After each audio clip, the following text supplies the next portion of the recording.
কলকাতায়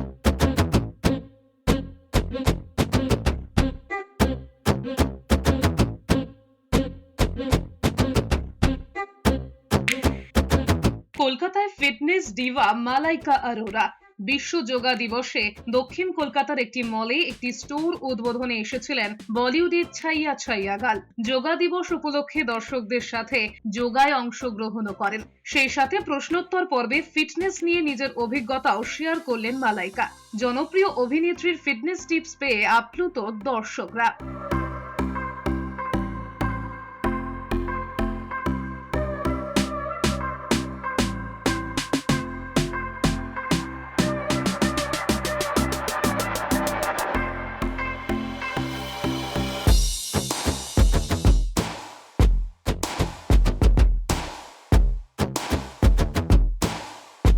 ক্যামেরায় চিরঞ্জিতের সাথে অর্ঘ্যজিতের রিপোর্ট, এস নিউজ।